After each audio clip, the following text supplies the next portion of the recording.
welcome to Unbottling Bourbon, where we will explore the nuances of bourbon across the industry, distilleries, and brands themselves with the goal of enhancing your bourbon knowledge.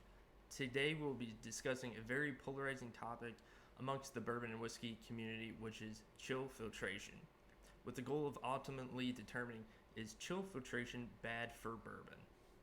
So, as an example today, I have in front of me a non-chill filtered bourbon. So the glass on the right is actually a non-chill filtered bourbon that was poured directly out of the bottle. And the glass on the left here is that same bourbon that has been exposed to very cold temperatures. And as you can tell, it is definitely more hazy and not as transparent as the bourbon that was poured directly out of the bottle. So why is that? So let's dive in together and determine, will chill filtration ruin your bourbon? So to start, let's go over a very high level overview of the bourbon making process. So first off, grains such as corn, malted barley, rye are ground down and they are sent to a mash tank where hot water is dumped in the mash tank and yeast is added. So that yeast is added and it helps convert the sugars in those grains to alcohol. That alcohol is then distilled, and then that distillate is put into barrels for several years, and then it is dumped. So once that bourbon is dumped, it has two major routes that it can go, besides doing any sort of finishing process or going to any secondary barrels. So one, that bourbon can go directly to the bottling line. So that would be an example of a non-chill filtered bourbon, like the bourbon that is right in front of me. The other option is that it goes through a very low temperature chill filtration process. Again, that would be called a chill filtered bourbon. So backing up, during the fermentation process, not only ethanol isn't the only byproduct of the fermentation process. There's also other chemicals known as congeners, and those congeners include other alcohols such as isobutanol. You also have ketones, aldehydes, and esters that are produced. So during the chill filtration process, those congeners are taken out.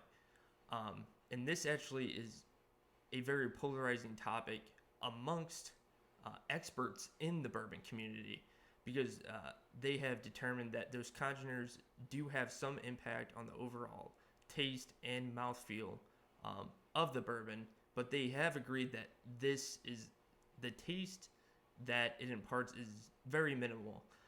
For example, Jim Beam's master distiller Fred No, he says that chill filtration does take out some of the mouthfeel and texture of some of Jim Beam's popular bourbons, but they have done it so much that they have mastered this process, and it only takes away a little bit of that flavor and mouthfeel. Heaven Hill was also recently interviewed. A couple of their master tasters claimed that if they had a chill filtered bourbon and a non-chill filtered bourbon and they tasted them blind, they wouldn't be able to notice the difference. And Michter's was also interviewed, and they said that most of their bourbons are actually non-chill filtered bourbons, and most of their bourbons are chill filtered bourbons. And the reason they chill filter is because they want to showcase some of the aspects and characteristics of the bourbon that might have been shadowed if they wouldn't have chill filtered their bourbon. So even some of their very high proof bourbons that don't necessarily need to be chill filtered at all, they decide to do it. So what is chill filtration? So chill filtration, the reason why distilleries do this is that at bourbons with very more of a lower proof, so proofing between 92 to 95 or below that, if those bourbons are non-chill filtered, they will what they call flock at very low temperatures, and these temperatures would be below freezing temperatures. So flocculation is essentially when the congeners are exposed to very low temperatures, they clump together and they precipitate out of the bourbon solution. So what this means is that those fatty acids, those ketones, those aldehydes, they're present in all of these non-chill filtered bourbons at that proof, but when they're exposed to very low temperatures, they turn into insoluble solids. And so you see them in the form of fleecy masses and haze, which the bourbon industry doesn't necessarily like to showcase to its customers. So this goes back to why does the bourbon industry decide to chill filter their bourbon, and why does it even matter? Because even with the haze, it is still very much safe to drink these bourbons. So the reason behind chill filtering these bourbons is that the customer base, for example, for Jim Beam Black Label, might not be the same customer base that's purchasing Booker's. That customer that purchases Booker's might be more knowledgeable about chill filtration, non-chill filtration. No, that doesn't matter.